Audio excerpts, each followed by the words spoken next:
Are we live now? We are. Hi, everybody. People are gonna sort of filter in, but we have a lot to cover today. So how about I dive into some of the introductions and yeah, as people file in. So good morning, everyone, or good afternoon. My name is Maria Rice. I am the Business Development Director for the MedVR Boston Medical XR Cluster. MedVR is a nonprofit medical XR accelerator located in Boston, Massachusetts. And you probably know us from these MedVR hosted educational webinars taught by experts on the topic of applying XR to improve healthcare. And all of these webinars are available online via our website, medvr.io. So as an update, we're working on the second part of our mission, uniting Boston's exceptional medical cluster, medical schools, STEM and design schools, medical device industry, and robust XR development community into an ecosystem that will precipitate more medical XR research and development and startup company formation. The next event is going to be a MedVR-sponsored Apple Vision Pro Medical XR Design Sprint, which will be at Mass General Brigham. And you can learn more about this in an upcoming webinar. And I also want to take this time to remind you to submit your questions to our speaker into the Q&A window and not into the chat window. If they're in the chat, they will not be seen by the moderator. And now I'm going to introduce our moderator, Dr. Julie Lemoyne. She is an assistant professor at UMass Chan Medical School, leading the Eunice Kennedy Shriver Innovate XR Lab. Her work integrates AR, VR, gaming, avatars, and Gen AI in simple and multi-agent AI systems to advance our understanding of the neurodiverse and their care ecosystems. She is the XR Ed faculty lead at the Center for Experiential Learning and Simulations and a member of the Digital Medicine Project. And I believe she does a lot more than this, and which you will hear as we go through. I'm going to turn it over to Dr. Lemoyne. Hi, thank you very much. I'm delighted to be here, and I want to introduce the speaker, which is Dr. Walter Greenleaf. Most people probably on this webinar know Dr. Greenleaf. Walter always goes by Walter. He's a neuroscientist and a medical technology developer from Stanford University. He has well over 3 decades of research and development experience and has done so much for so many. He has a particular focus in the application of virtual reality and digital health technology to help with behavioral and physical medical problems. So post-traumatic stress disorder, anxiety, depression, traumatic brain injury, stroke, and addiction and autism. I think in the autism space is where I first met Walter using 3D technologies. He has designed so many things. It's hard to talk about it all, but I like to make sure people know that he's a co-founder and a board member of the International Virtual Reality Health Association, which does so much to help us all come together around that subject, and many other things. He leads so much for the NIH and for NASA and helps bring our community together around VR. He is also a distinguished visiting scholar at MediaX, and so much more. Walter, I just want to say, like, for anybody that doesn't know Walter, he encourages everyone. There's always a positive way that he helps people when you ask for help, and he's just a consummate expert and very thorough thinker and has helped everyone in this field to move forward. So I'm like, drop the mic. He's a star and he's awesome. So hopefully that gets you there. Oh, you're definitely making me blush, Julie. And hey, we're all in it together. I think we've got so many amazing colleagues that are part of our system, and it is going to take us, collaboration to move the whole field forward. But hey, we're definitely getting there. Things are moving away from just being an academic exercise or those used by early adopters. It's becoming what we work on is becoming part of the medical mainstream, and that's so exciting to see. Still have a lot more work to do, though, and again, I think we all need to help each other to get there. That being said, one of the hallmarks of the fact that we are at a certain point of departure for the field of applying AR, VR, MR, XR technology into healthcare is that we now are talking about how to integrate a whole other wave of technology into what we're doing, merging biosensing technology, AI, adding new layers of technology on top of what we're doing. It's very exciting. So what I'll try and do today is give a relatively brief overview of some of the issues involving the ethical aspects of as we move AI in with XR, and point out some of the unique challenges that we have with that technology, and then also some examples of where things have gone well and examples of where there's been problems. But I'm going to try and do that in just half an hour, because Julie, I want to save some time so that you and I can have a dialogue, because you also have some deep expertise in this arena. So That sounds perfect. With that said, I will start showing my slides. And I'm a little concerned that because of the nature of the slides, there's a lot of text. I usually like to put in a lot of graphics, but in this case, it's a little text heavy. So I'll try not to read the slides, but go over the main points. And what I'll do is I'll put a copy of the slide deck onto LinkedIn, and then also be prepared. Anybody who wants to get a copy of the slides, just please write to me. So let's start. Okay, you should see my screen now. Yep, it's working. Okay, all right. Yeah, again, I'm going to give an overview of some of the ethical considerations as we start merging AI technology and related aspects of AI technology into what we're doing with XR technology for healthcare.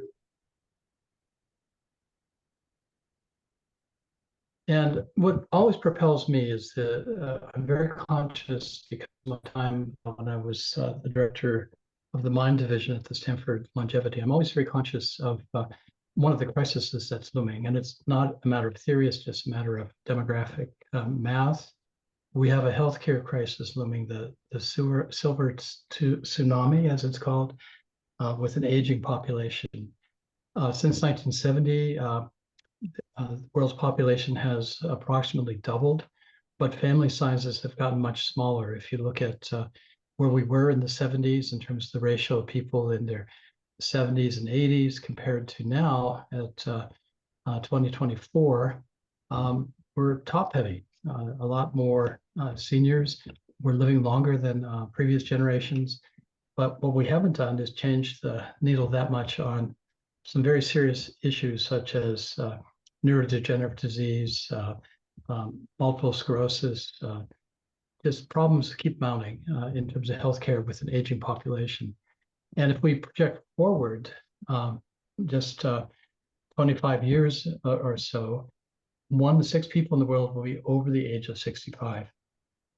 And the number of people 80 years or over will triple. And I was astonished to read that in Japan, they project to have 40% of its population will be age 65 or older by 2050. And that's not very long from now. It's if you have a 3-year-old grandson right now, for example, by the time she is in the year 2025, in her late 20s, will be the situation where 1 in 6 people in the world will be over the age of 65. So that means we have to get moving on solving some of these problems. Healthcare demand is evolving. We have to, it's not just Alzheimer's and neurodegenerative disease we have to worry about, but there's the more the problems like cancer, heart disease, etc. And we also see a shift in the type of healthcare problems we're dealing with as our culture evolves. Anxiety, depression, problems with addictions. It's an issue that we have to get on top of. And of course, we know how our healthcare system was overextended during the COVID crisis, and we haven't yet gotten on top of helping our clinical teams deal with the stress of their work environment or the economics of healthcare.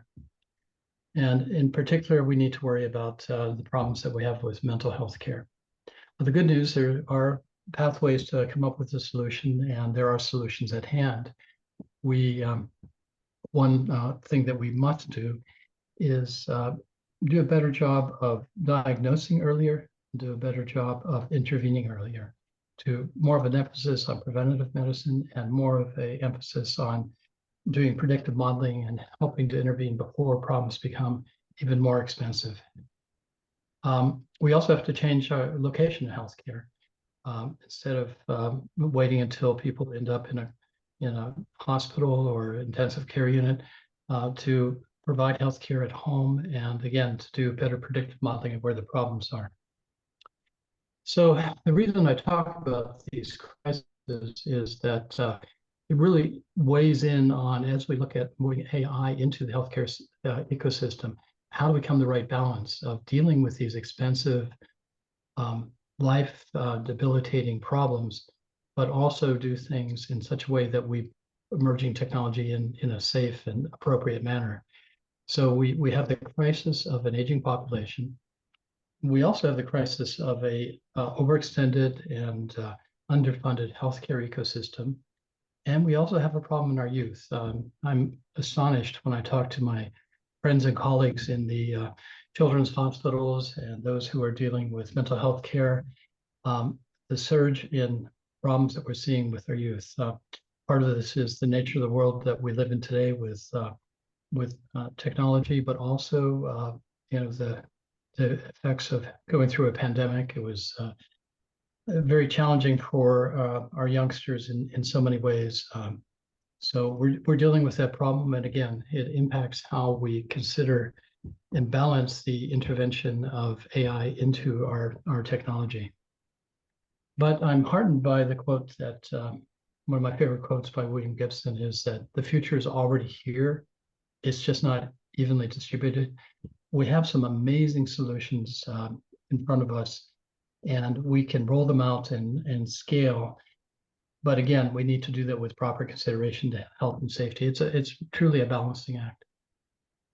So my home base right now is at Stanford University. I have the pleasure of working with groups throughout the university who are applying VR and AR technology in so many amazing ways. And I'm enjoying working now with particular emphasis at the Stanford School of Engineering's wearable electronics program as we come up with better sensor technology to, and VR is a perfect platform for applying wearable sensor technology because we can extract so much information from the headsets. I also, of course, try and scale what we're developing in the academic arena by working with so many incredible early stage companies, and also the pleasure of working with a few later stage groups. So let's sort of start with the overview. We're in the middle of a digital health revolution, which has the patient as the center of attention. We're moving away from the hospital and the clinic as the place of delivery of care. As you know, as part of this digital health revolution, almost every medical device has moved from the analog handwritten world into the digital world. Individuals are wearing sensors that allow us to collect so much information about their health status and to do predictive modeling. And what I find particularly exciting is that we're not just measuring psychophysiological data or physical data about ourselves. We're also collecting information that allow us to understand our cognitive and our emotional status. We can come up with a brain health biomarker based on passive data from our use of smartphones. We can use voice analytics as a marker for anxiety or depression, for example. We can use webcams to capture facial expressions and eye gaze parameters to understand mood and cognitive status. And we also can just look at our behavior. This is something that we can look at somebody's behavior in an online video game, for example, and interpret their decision-making skills, their ability to have situational awareness, their ability to collaborate with others. All can be derived using AI and machine learning analytics from the digitized behavior that we can see as people go about their work or about recreation. And we're starting to see the whole digital twin paradigm that has evolved from the management of large factories and um, processes within these factories to healthcare and to individual health. And it's not just the individuals that we're able to take a look at and analyze and do predictive modeling on. We can also look at groups. We can look at families. We can look at communities. We can look at states and countries and look at the overall data and understand by integrating this data some very powerful things about the healthcare of the individual and how they're part of an ecosystem. We also see changing modes of healthcare delivery with the introduction of digital apps, software as a prescription.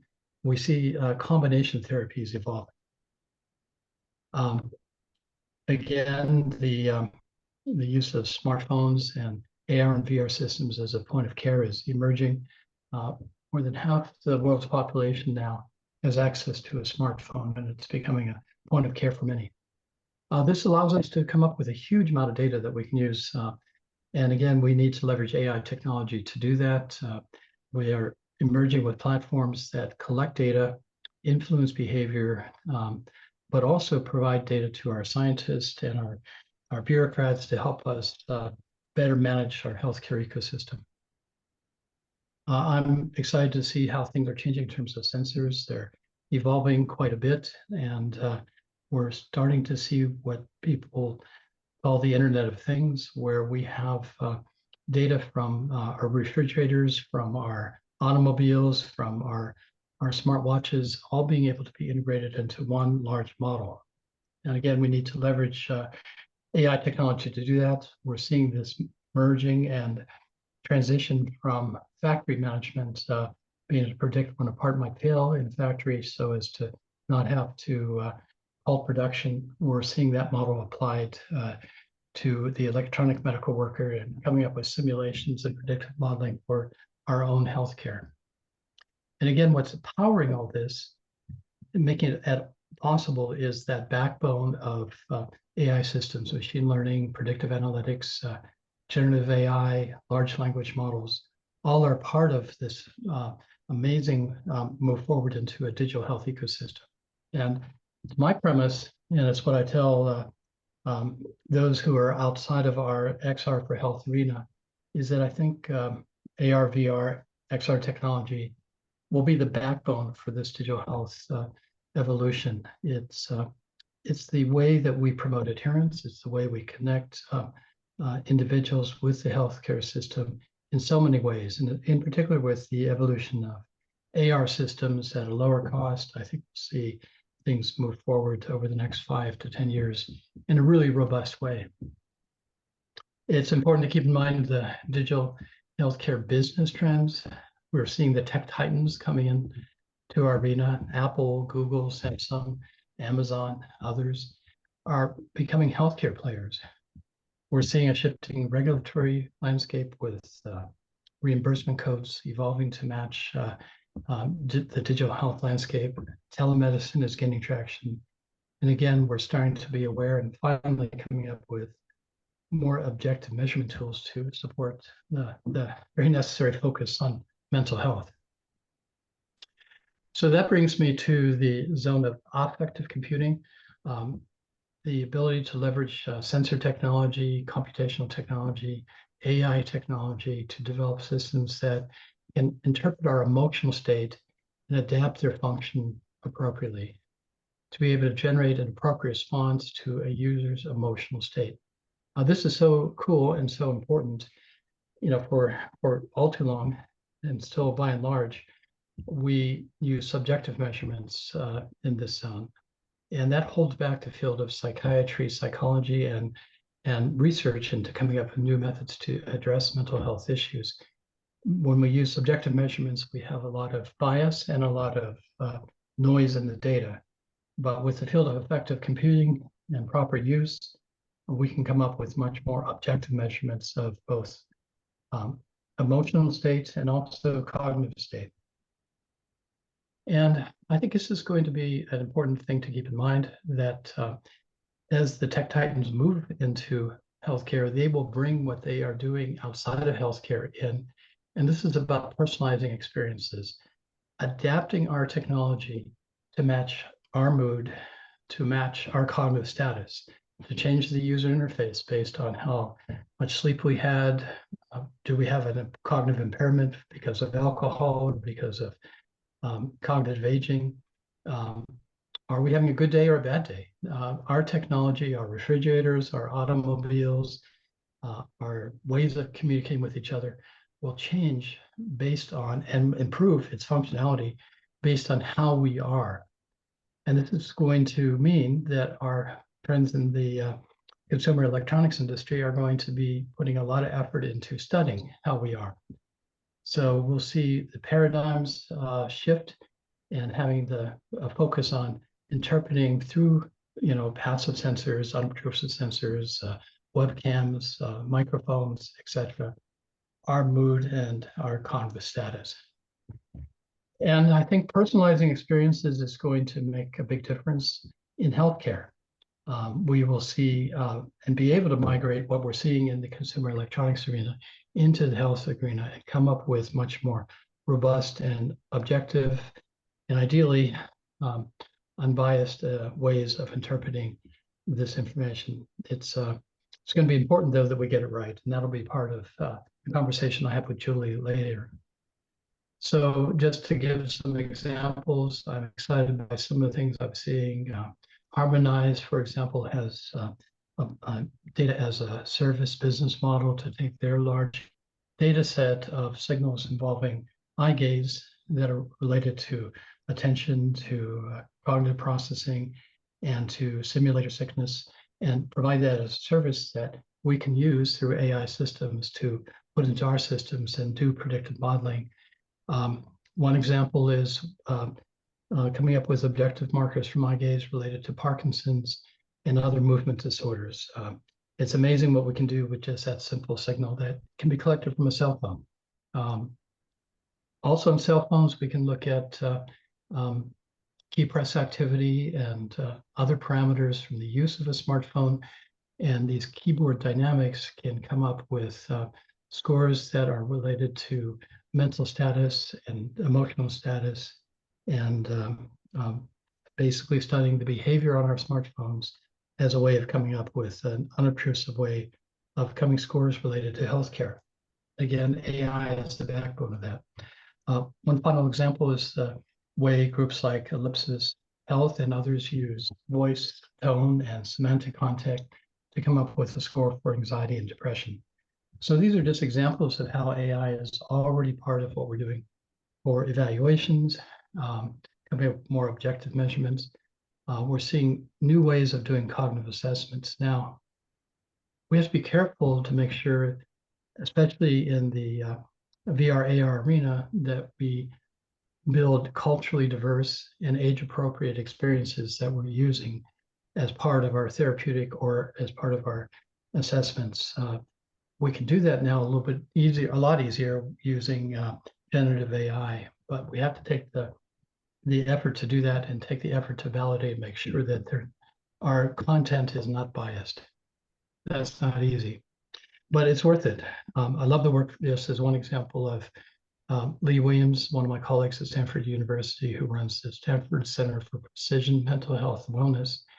By using systems and AR and VR as part of her evaluation, we can come up with different biotypes of depression and send people down the correct treatment pathway objectively. We also see the sort of approach with pharmaceutical companies like Alta Neuroscience, segmenting patient populations and sending and coming up with better ways of evolving pharmaceuticals that can be targeted to the right subpopulation. So this, of course, means the role of the clinician is evolving. They're becoming more of an information manager.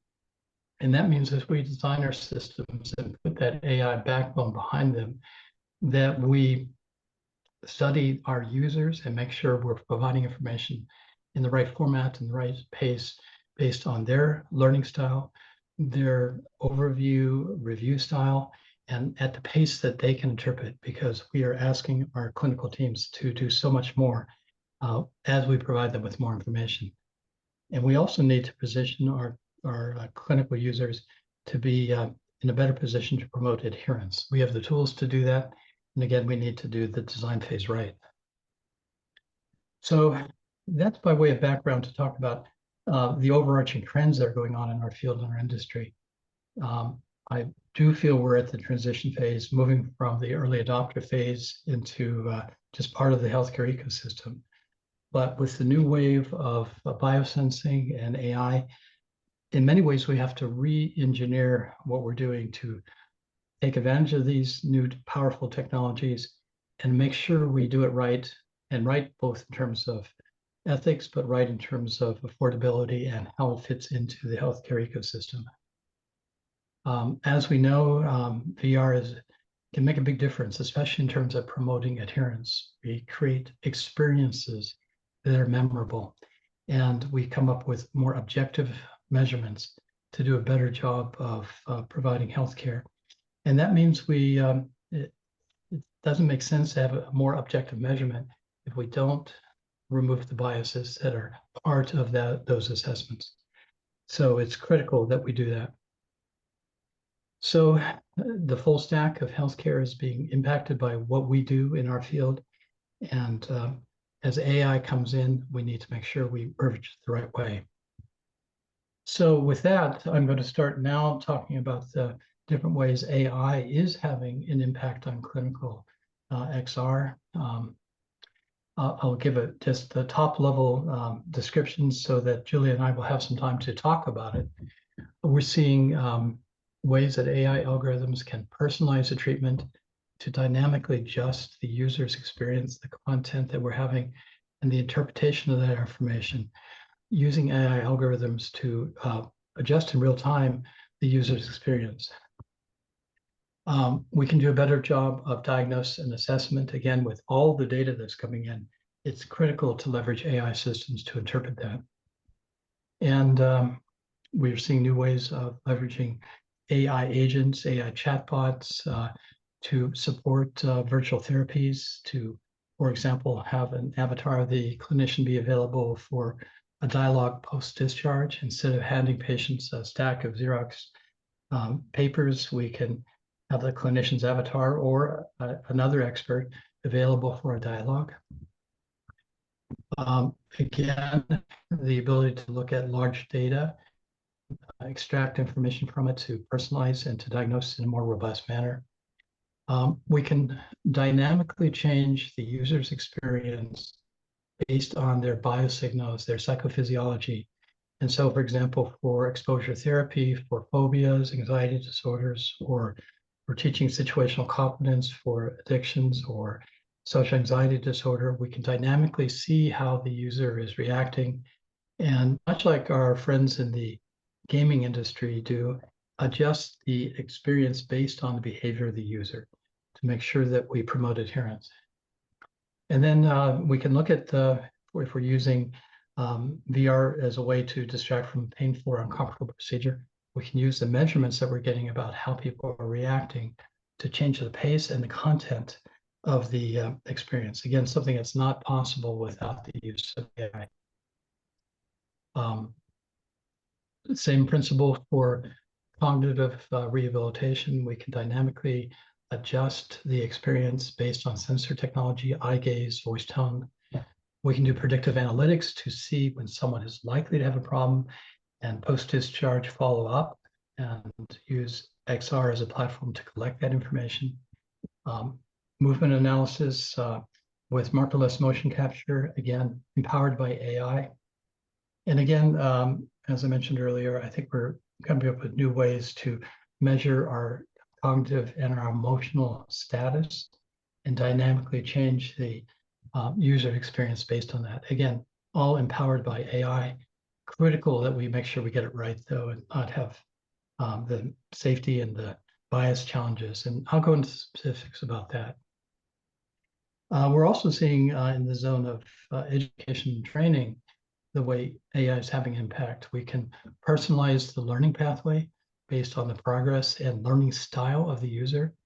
We can provide real-time feedback using AI, especially if we're a haptic aspect of the training system, and better ways of assessing the user's performance and comparing them with the norms for the industry. More robust scenarios can be generated. As part of training, we want to be able to generate those rare once-in-a-lifetime experiences that you need to be prepared for. And AI systems empower us to do that. Haptic feedback, it's a difficult thing to do, but with AI, we can fine-tune it and make it more robust and more dynamic. And again, with AI agents, we can do team training in a way that would not be possible otherwise. So that's the smorgasbord of the ways XR technology is currently leveraging AI technology and the ways we can look forward to things moving deeper and better in the future, leveraging AI technology. But what about the concerns, the concerns about health, safety, and appropriateness as we move AI technology? What are the ethical considerations? Well, the use of AI, we can index how fast it's moving into our system by looking at the CPT codes that are associated with AI systems. And those CPT codes first started coming out in 2018 with codes for AI applied to heart flow analysis for coronary artery disease. Soon afterwards, in 2021, we saw codes for other clinical indications related to the use of AI. And we can see as time goes by that our use of AI as indexed by these CPT codes is ramping up. And I would argue that this is an asymptotic curve where things are going to go even more faster. And the codes, of course, lag the development. So things are further ahead than what we're seeing in these curves. And if we look at the clinical workflow, in this case, I've taken the example of how it's being applied to the use of medical physicists. It's really the whole pathway of what they do is being impacted at different points along the way by AI technology, starting with diagnostics and treatment decisions, doing the imaging simulations, which we can do in XR, doing the pre-surgical or pre-radiation treatment planning, the delivery of the radiation, and then the follow-up care. Along the way are different nodes where AI is applied in different ways. This workflow analysis is critical as to how we're going to be looking at AI as we move forward. It's just one example of a workflow, and that's what we need to do as we apply AI to our field. From my viewpoint, applying AI in an ethical manner to healthcare is really a design requirement. Along the design pathway, at every node along the way, we need to, as we bring in machine learning, analytics, generative AI, et cetera, we need to look at that and ask ourselves some questions about the ethical aspects of it. So just like any design requirement, though, there are trade-offs. As I mentioned earlier at the beginning of this talk, there's at least 4 expensive and concerning healthcare crises that we're dealing with. So as we balance the use of AI in healthcare and look and design our systems, the challenge of bringing AI in ethically means that we have to decide how much emphasis we put on going slow and doing it carefully and looking at the ethics versus the pressure to move fast, to skip key design steps and skimp on validation because of the urgent needs. And that's, I think, is our challenge, is coming up with that right balance. I listed out what, from my viewpoint, are the key major ethical issues. And again, I'm not going to read these slides, but Julie, you and I will have a chance to discuss some of these issues. But just to put them out there, of course, patient privacy and data protection, transparency. We need to make sure that as we bring layers of machine learning and AI and predictive modeling in, that we can understand and explain to users and patients what exactly is going on. It can't just be a black box. Again, we need to make sure our data sets are not biased, and that takes extra effort to do that. And both to collect the data appropriately and then also review the data. And then we have to figure out there will be mistakes, there will be errors caused by AI, and I'll give some examples in a few slides. Who's responsible for those errors, and how do we respond when there is an error that is generated by an AI system? And that will impact medical malpractice and liability concerns. We don't have the framework for that yet. And we have to make sure that we don't allow AI to get in the way of the human interactions that we need to have as part of healthcare. We need to preserve the doctor-patient relationship, the clinician-caregiver relationship, and also don't become overly reliant. Just like now many people don't know how to use a folding map, and we're dependent on our smartphones for mapping. We need to make sure that we always make sure that we have the ability to go back to the basics in case there are problems in the AI systems as we add them to our healthcare system. Again, especially for things where there's a safety issue, we need to be rigorous in the testing and validation. We need to make sure that patients are aware of where AI is involved in their systems and have the ability to opt out if they, for some reason, do not want to have AI-assisted care. And this is the hard part, is to really look at the long-term social impacts of the technology. This will be a real challenge because it's hard to envision the future.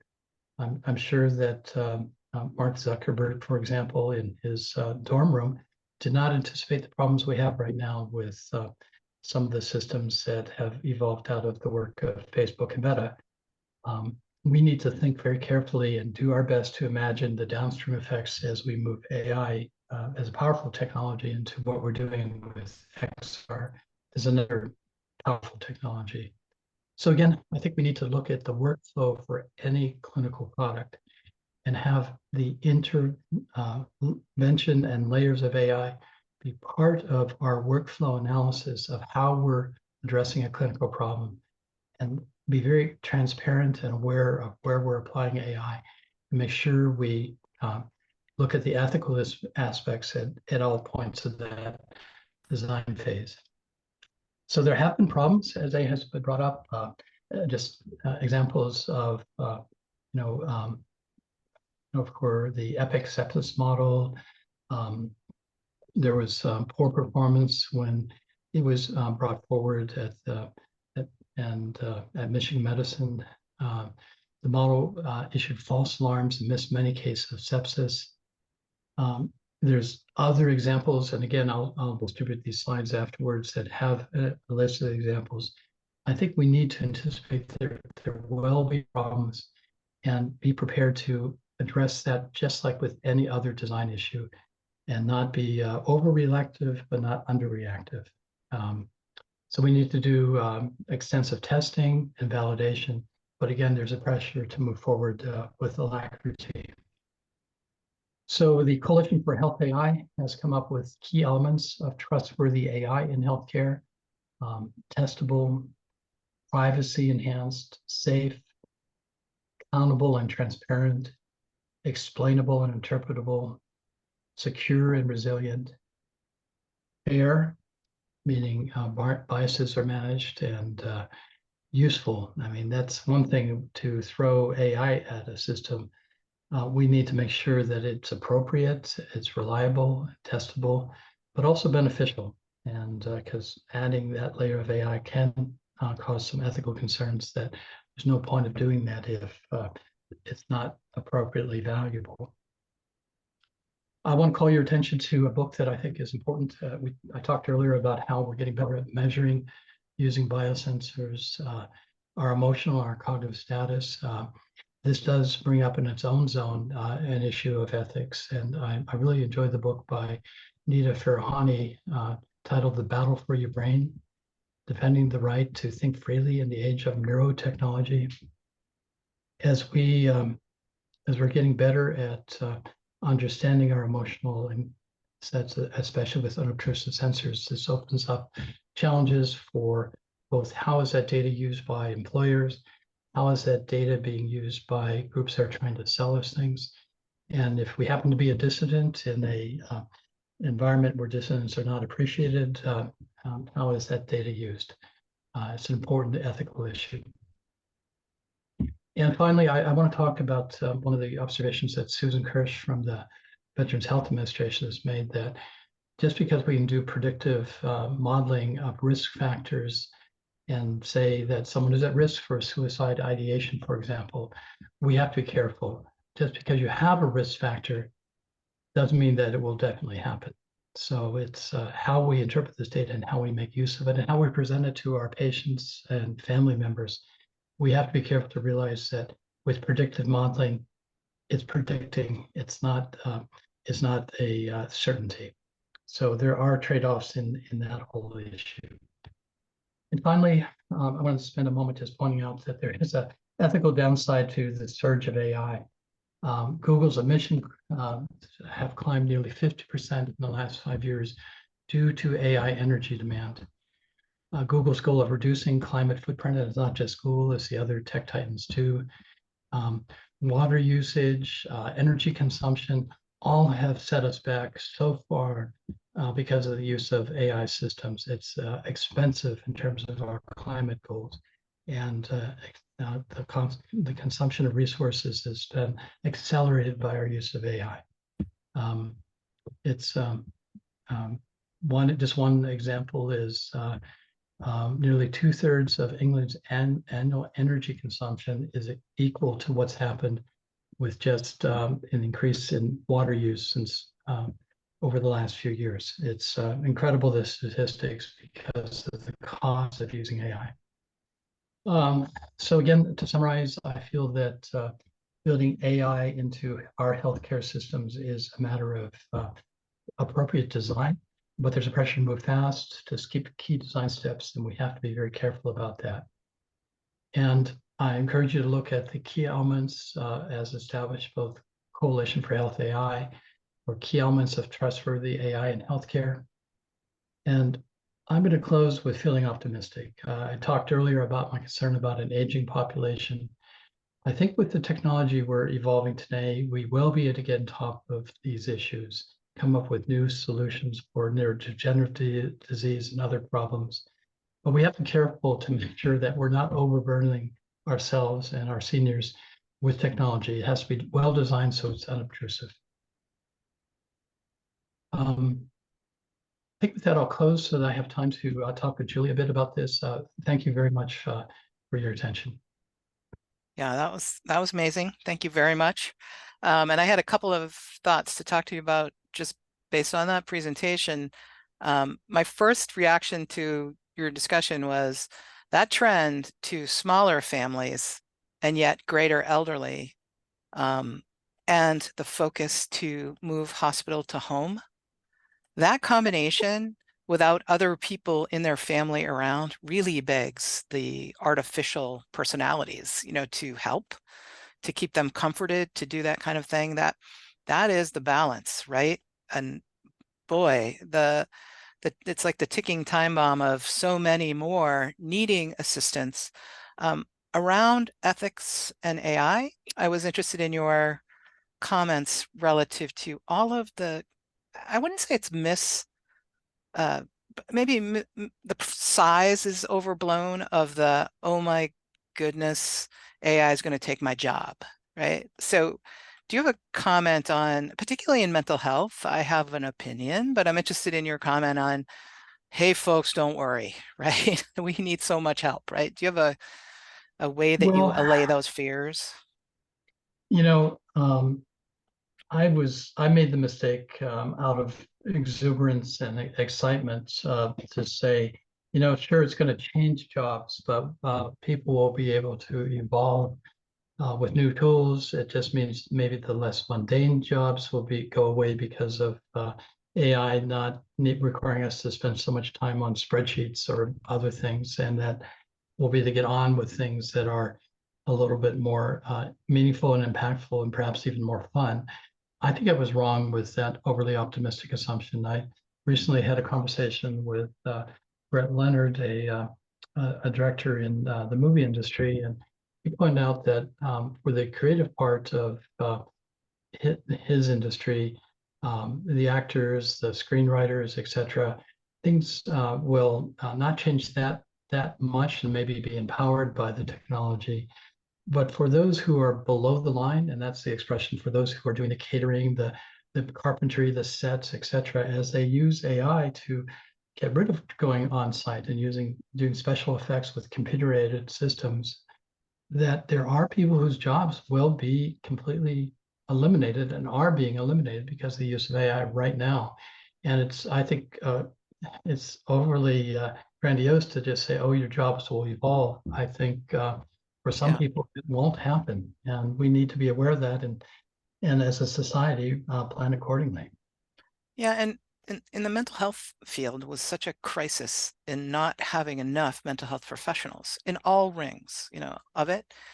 One of the things I try to share with people is that we could take so many people and have them help in that field if they were so inclined forever and still add AI, and we wouldn't have enough to help the need in that area. So I just have this desire to tell people when we talk about ethics of remember, particularly with generative AI, I think we're talking about an assistant, a helper. We need so much in our mental health fields and our, what do we call it, regular health, physical health fields. It's just a little different than other industries, perhaps, but there's so much need there. I wanted to tell you that I love the frameworks that the topics that you're giving on ethical topics. I find that we need to be very clear now, those of us that have been thinking about ethics with applied AI, and I spend a lot of time on that topic with generative AI, but I find that I would like your reaction on three things. I group the ethical topics into three areas. One is this sort of base called ethical trust, right? Like to make systems trustworthy. And that has a set of these: the bias, fairness, privacy, transparency, accessibility and inclusivity, and accountability. Those are kind of anything, not just AI. We'd want things to face that bucket. And then I'd like to put the other stuff, the heavy data, into this category called extra accuracy, right? Like, because it's such a heavy field. And then the patient, set, the patient focus. Like the set that we get, even from the societies, right now they seem to stop. They list them, they give some definitions, but they don't do enough to help, I think, because we're all just learning right now. So how do you feel like you can bridge that gap? We got a list. Now how do we do it? Right? Like, so, and some of that list we've been working on for lots of things for a long time. So I think breaking them into sets like that will help us create the how. But how do we get to the how? That's a hard question, right? Absolutely. Well, like many things, it's a matter of, I think, funding. I think that we need to have the will to both, we can't slow down. Lives are thick, and you pointed out mental health. We're in the precipice of being able to come up with a whole spectrum of more objective measurements, which will empower pharmaceutical development. It will empower better personalized therapies, better diagnostics with more objective measurements. It's so critical. It makes such a big difference, but we have to do it right. And that takes time, and that takes money, and that takes resources, personnel resources. And that means our government agencies, our funding sources, and our groups in philanthropy and our businesses need to make that decision that they will invest in doing it right. And I think that's a trade-off. And I do think it's an acute issue that we're asking for-profit businesses which are under a lot of pressure to survive, so they can continue to provide their services. We're asking them to spend on doing it right. And where do we stop? How deep do we go?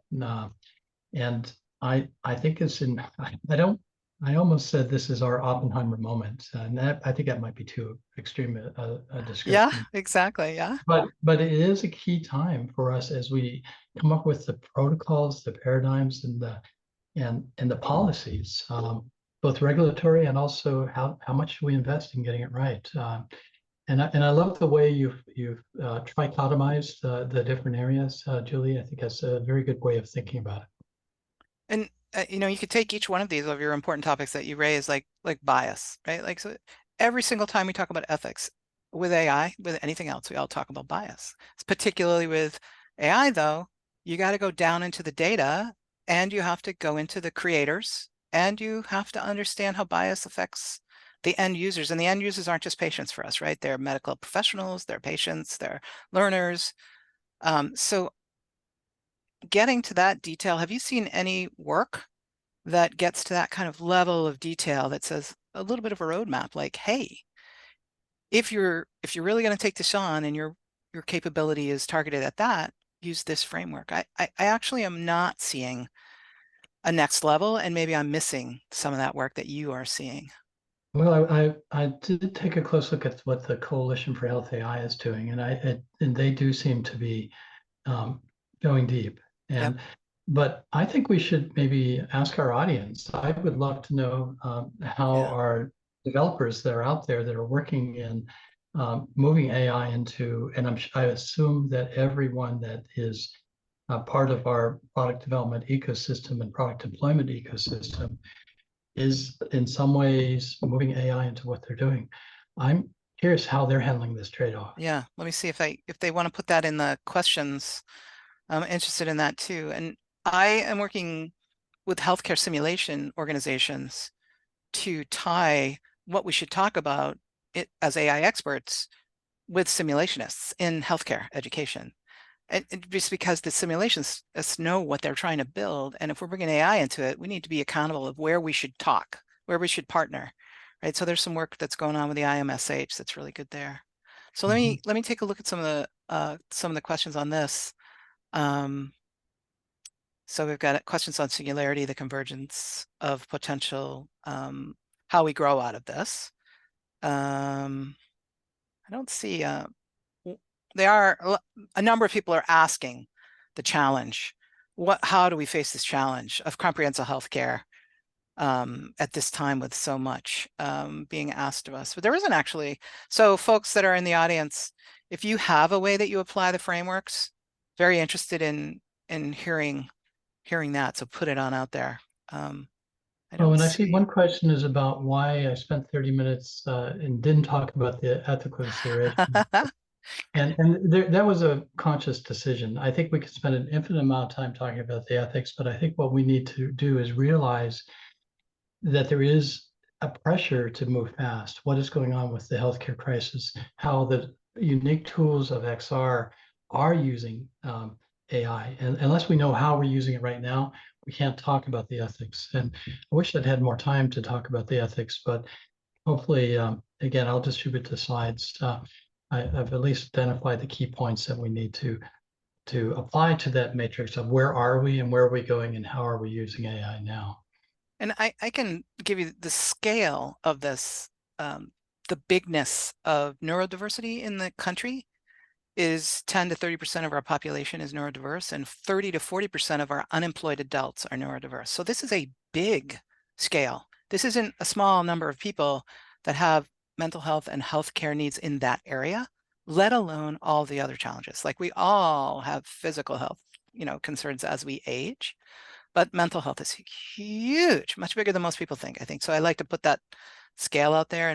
And one of the things that we need to think about around AI is how can it help? And you brought up this, how can it help in interfaces and services and making them inclusively designed for the person using them, to make them really, really helpful. And you really hit that. So I like how much focus on the beginning there, because name of the game is with mental health is we can't one size fit all. We kind of have to fit it all to one size for each person. Yeah, and I think some people did respond to the question. Oh, Like great. Let's take that. Sorry. Mona said that she's been using customized AI and large language models built around her personal data to monitor her mental health. She asked it to generate a report for my therapist so they can be kept up to date. I love this, Mona. And so Yeah, you're amazing. using on a very personal level you're making it happen personally and then providing that to your clinical team. That's great. And let's see, I have another, the balancing act was the thing that I can't get my hands around how to balance all of this properly and without bringing the critical stakeholders of governmental oversight along with the industry and the providers and the patients, and like pulling in the patients. In healthcare, we do have required consent all the time, so that helps us, pushes us in that direction as opposed to other industries.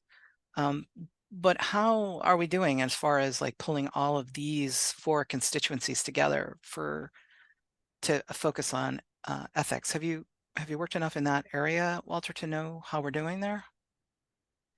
No, Sorry, ask I'm, a hard I'm, question, right? So.